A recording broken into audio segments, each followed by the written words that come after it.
ஓபிஎஸ்ஸால லாபம் அடைந்து, பணத்தாலேயோ இல்ல வேற வகையிலயோ லாபம் அடைந்த ஒரு சிலரை தவிர, பொதுவாக ஓபிஎஸ்ஸுக்கு ஓட்டு போட்ட மக்கள் என்ன நினைப்பாங்கன்னா, நிச்சயமா நம்ம சமுதாயத்தை சேர்ந்த இவரால வந்து அதிமுகவுக்கு அவமானம், புரட்சித் தலைவருக்கு துரோகம், புரட்சி தலைவிக்கு துரோகம், இரட்டை இலைக்கு துரோகம் அப்படின்னு தான் நினைப்பாங்களே தவிர, ஓபிஎஸ் சொல்றாருன்றதுக்காக அவர் பின்னாடிலாம் போயி அவருக்கு ஓட்டெல்லாம் போட மாட்டாங்க.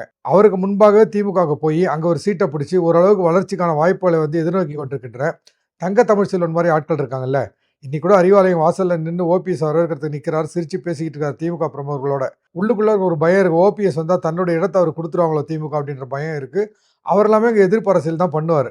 ஏன்னா ஓபிஎஸ் வந்து சேரலாம் அப்படின்ற யூகங்கள் வந்த பிறகு, ஒரு 4, 5 நாளைக்கு முன்னாடி கூட ஒரு இடத்துல அவர் கேட்கும்போது வரட்டுமே ரொம்ப நல்லது தானேன்னு சொல்றாரே தவிர, அந்த முகத்துல வந்து சுரத்தே இல்ல அவருக்கு. ஓபிஎஸ் வர்றது வந்து அவர் விரும்பல அப்படிங்கிறது தான். தனிக்காட்டு ராஜாவா அந்த தென் மாநிலங்கள்ல வந்து அந்த பக்கம் தேனி, போடி, பெரியகுளம் பகுதிகள வந்து ஆட்சி செலுத்திக்கிட்டு இருந்த தங்க தமிழ்ச்செல்வன், மீண்டும் தன்னுடைய செல்வாக்கு கஷ்டப்பட்டு வாங்கிய செல்வாக்கு வந்து குறையும் அப்படின்ற ஒரு பயத்துல இருக்காரு.